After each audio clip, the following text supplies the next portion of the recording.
Hello दोस्तों, नमस्कार। स्वागत है आपका एडवांस एग्रीकल्चर यूट्यूब चैनल पर। दोस्तों, आज की इस वीडियो के माध्यम से आपको बतलाएंगे गेंदे की उन्नत खेती, मेरीगोल्ड फार्मिंग। गेंदे की खेती कब और कैसे करना चाहिए, वेस्ट वैरायटी जो कि हाइब्रिड किस्में हों।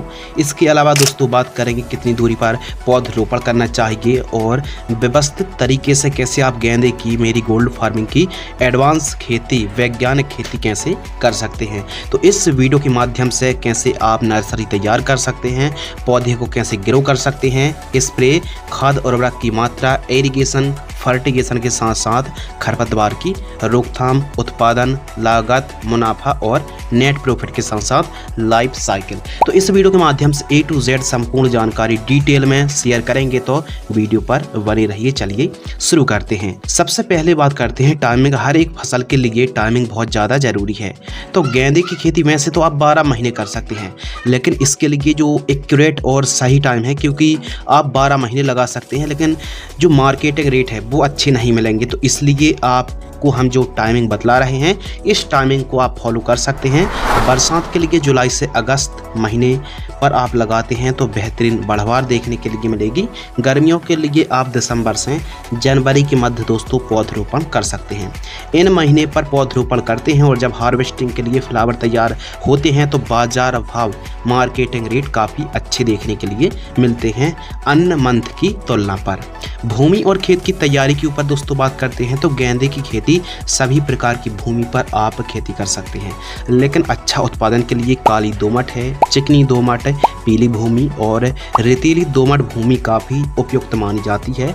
बस मृदा की pH वैल्यू 6 से 7.2 के मध्य होना चाहिए।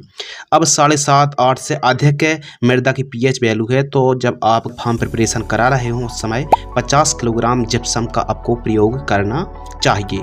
और उपयुक्त जीवाश्म पदार्थ वाली जो सॉइल होती है, भूमि खेत होते हैं, वहाँ पर आप मेरीगोल्ड फार्मिंग कर सकते हैं।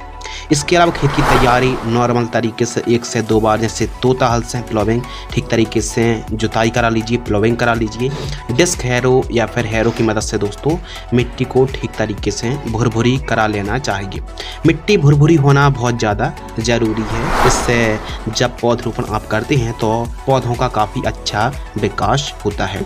जलवायु के ऊपर दोस्तों बात करते हैं तो उष्ण जलवायु के साथ साथ जो समशीतोष्ण जलवायु होती है काफ़ी उपयुक्त मानी जाती है। गेंदे की खेती आप ठंडी के दिनों पर, गर्मियों के दिनों पर और बरसात के दिनों पर खेती कर सकते हैं। इसके लिए जो तापमान है औसत 15 से लेकर 35 डिग्री सेल्सियस के मध्य जो टेम्परेचर रहता है काफ़ी ज़्यादा अनुकूल माना जाता है। लेकिन 35+ डिग्री सेल्सियस का यदि टेम्परेचर रहता है तो फिर फ्लावरिंग स्टेज पर थोड़ी सी समस्या का सामना करना पड़ता है।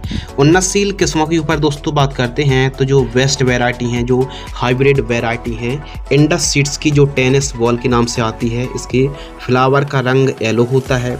अफ्रीकन मैरीगोल्ड डबल ऑरेंज के नाम से वैरायटी आती है। हाईवेज की राशि सीड्स की जो सुप्रीम येलो मैरीगोल्ड के नाम से आती है। नंबर 4 इंडस सीड्स की ऑरेंज बॉल F1 के नाम से आती है। और कलकत्ता मैरीगोल्ड जैसी वैरायटी को आप लगा सकते हैं। इसके अलावा दोस्तों ICAR द्वारा जो विकसित वैरायटी की जाती हैं, जैसे पूषा नारंगी है, पूषा बसंती और पूषा बहार जैसी किस्मों को भी आप लगा सकते हैं। यह विकसित किस्म होती हैं। प्रति एकड़ प्लांट्स के ऊपर दोस्तों बात करते हैं तो 1 एकड़ में आपको 12,000 से 13,000 पौधे लगेंगे। प्रति एकड़ सीड्स के ऊपर दोस्तों बात करते हैं तो 1 एकड़ में 12,000 सीड्स की रिक्वायरमेंट पड़ेगी और 1,000 सीड्स का जो कीमत होता है प्राइस टेनिस बॉल का, वो 2150 से 2,200 रुपये के आसपास कीमत देखने के लिए मिलती है टेनिस बॉल वैरायटी की। तो इन किस्मों को आप लगा सकते हैं। बेसल डोज के ऊपर दोस्तों बात करते हैं जब आप खेत की तैयारी कर रहे हो, पौधरोपण कर रहे हो, हल्की भूमि हो या फिर कम उपजाऊ भूमि हो, तो फिर ऐसी कंडीशन पर 3 से 4 ट्राली गोबर की खाद इस्तेमाल करनी है। 50 kilogram DAP, 50 kilogram single super phosphate powder form वाली और इसके साथ रिजेंट GR दानेदार इंसेक्टिसाइड 5 किलोग्राम, इन सभी को मिक्स करना है। और जब आप बेड तैयार कर रहे हो तो बेड के ऊपर दे करके आपको बेड प्रिपरेशन कराना चाहिए। बेड तैयार के ऊपर दोस्तों बात करते हैं तो बेड की जो चौड़ाई आपको रखनी है वो 2.5 फीट, बेड से बेड की दूरी 3 फीट और बेड की ऊंचाई 1 से 1.5 फीट रखनी चाहिए। कुछ इस प्रकार बेड मेकर या फिर बेड राइजर से आपको बेड तैयार करानी चाहिए। मल्चिंग पेपर के ऊपर दोस्तों बात करते हैं तो 25 माइक्रोन का मल्चिंग पेपर लगा लीजिए, 16 mm की आप ड्रिप बिछवा दीजिए। मल्चिंग पेपर में 2 इंची होल्स कर लीजिए कुछ इस प्रकार। नर्सरी तैयार के ऊपर दोस्तों बात करते हैं तो प्लास्टिक प्रोट्रे में नारियल की खाद और बर्मी कंपोस्ट को भर करके एक बीजों को ठीक तरीके से भर करके नर्सरी तैयार आपको करनी चाहिए। नर्सरी जब आप तैयार कर रहे हो तो इंसेक्ट की समस्या देखने के लिए मिल सकती है, तो इसके लिए नीम ऑयल और स्टिकी ट्रैप आपको ज़रूर लगाने चाहिए। जब भी आप नर्सरी तैयार कर रहे हैं दोस्तों तो प्लास्टिक प्रोट्री विधि को ही अपनानी चाहिए। यह सरल, सुगम, आसान और सबसे सस्ती विधि होती है और स्वस्थ नर्सरी तैयार हो जाती है। यदि आप प्लास्टिक प्रोट्रे में नर्सरी तैयार करते हैं तो मात्र 25 से 27 दिनों पर मैरीगोल्ड के प्लांट्स तैयार हो जाते हैं।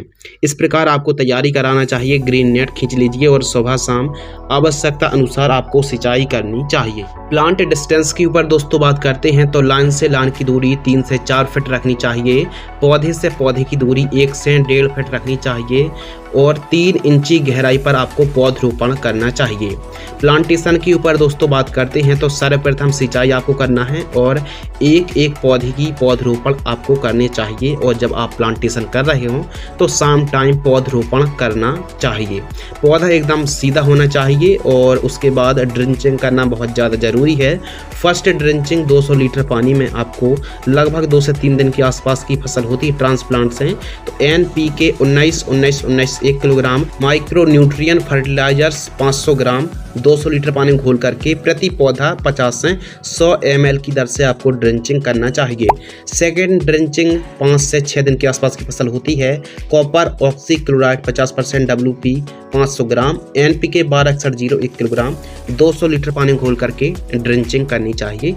यह थी सेकेंड ड्रिंचिंग। इरिगेशन के ऊपर दोस्तों बात करते हैं तो सिंचाई बहुत ज़्यादा ज़रूरी है। फ्लैट इरिगेशन से 10-10 दिन का अंतर और ड्रिप इरिगेशन से 2-2 दिन का अंतर रख के 2 घंटे सिंचाई कर सकते हैं।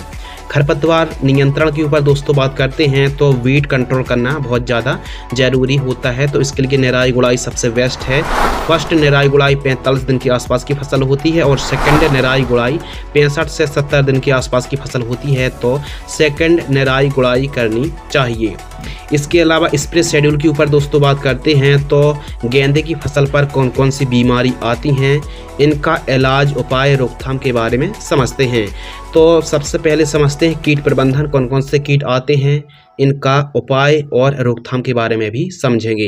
तो प्रमुख रूप से एफिड, जैसिड, थ्रिप्स, सफ़ेद मक्खी, caterpillar, red mites, bacteria belt, powdery mildew, leaf miner, damping off, collar root, root rot और मिलीबग के साथ साथ पत्ती धब्बा रोग और सुंडी का प्रकोप देखने के लिए मिलता है। तो इसके लिए बहुत ज़्यादा ज़रूरी है कि ज़्यादा कीटनाशक दवाइयों का स्प्रे ना करना पड़े। तो पीला और नीला जो स्टिकी ट्रैप आता है उसको ज़रूर लगाना चाहिए। 5-6 फीट वाली जो ग्रीन नेट आती है खेत के चारों साइड खींच लीजिए। तारबंदी बहुत ज़्यादा ज़रूरी है यदि नीलगाय, जंगली जानवर परेशान करते हैं।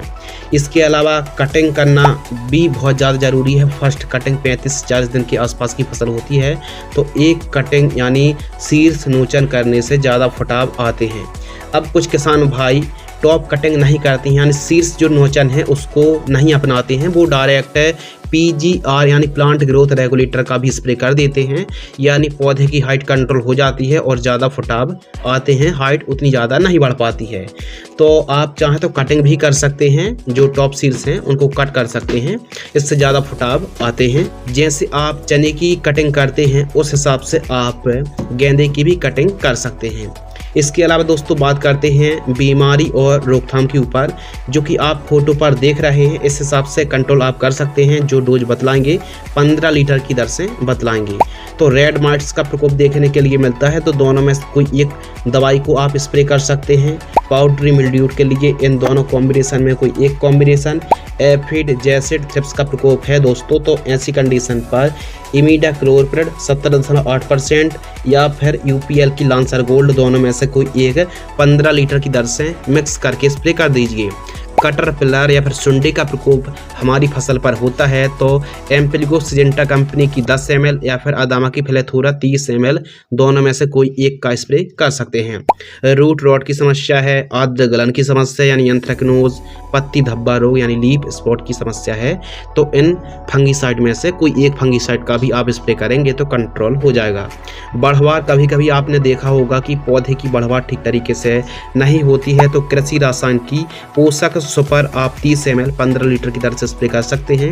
इसके अलावा फूलों की संख्या बढ़ानी है तो लिहोसिन 20 ml या फिर घरडा की चमत्कार, जब फ्लावरिंग स्टेज पर हमारी फसल होती है तो लिहोसिन या फिर चमत्कार दोनों में से कोई एक का स्प्रे कर दीजिए 15 लीटर की दर से। सफ़ेद मक्खी यानी व्हाइट फ्लाई का भी प्रकोप देखने के लिए मिलता है तो ऐसी कंडीशन पर इन दोनों में से कोई एक कीटनाशक का यदि आप स्प्रे करते हैं तो कंट्रोल हो जाएगी। और सफ़ेद मक्खी के लिए पीला ट्रैप भी लगाना बहुत ज़्यादा जरूरी होता है।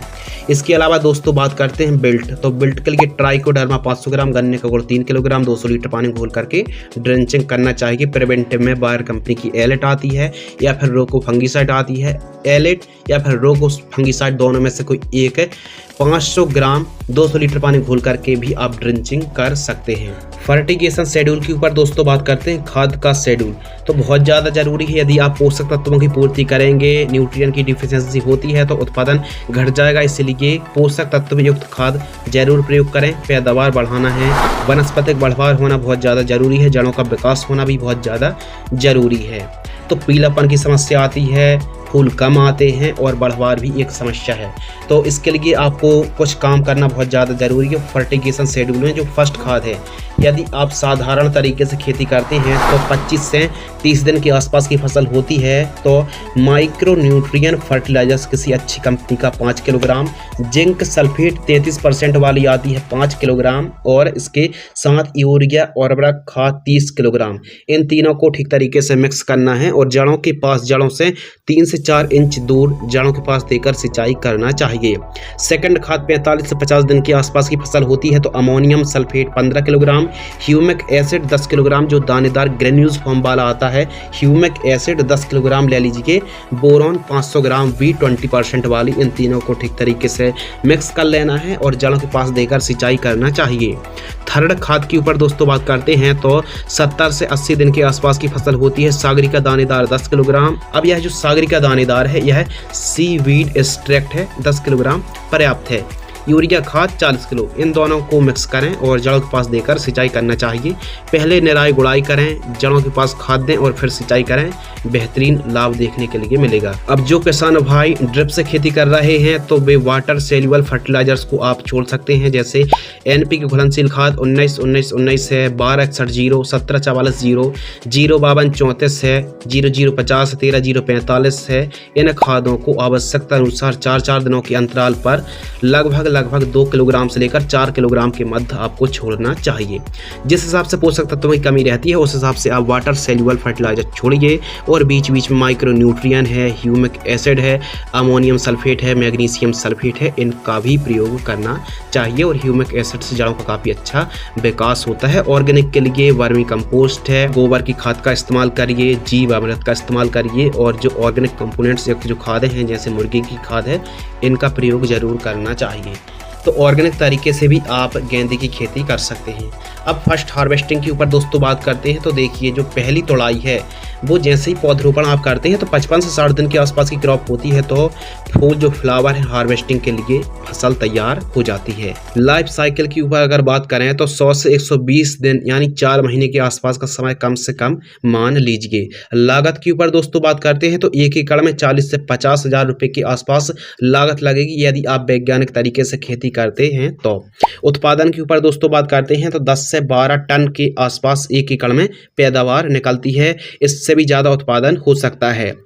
बाजार भाव के ऊपर दोस्तों बात करते हैं तो यदि जो हमने आपको टाइमिंग बतलाया है दीपावली का समय है या फिर जो तीज त्यौहार का समय है, तो नवरात्रि के समय भी काफ़ी फ्लावर की डिमांड रहती है और बाज़ार भाव भी काफ़ी अच्छे देखने के लिए मिलते हैं और हमेशा साल भर फ्लावर की डिमांड बनी रहती है।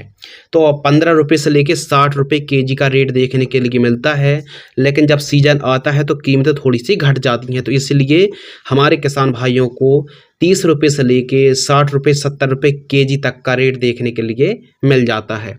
मुनाफा के ऊपर दोस्तों बात करते हैं तो सभी लागत को काटकर आप एक एकड़ से लगभग 2 लाख रुपए के आसपास कमाई कर सकते हैं।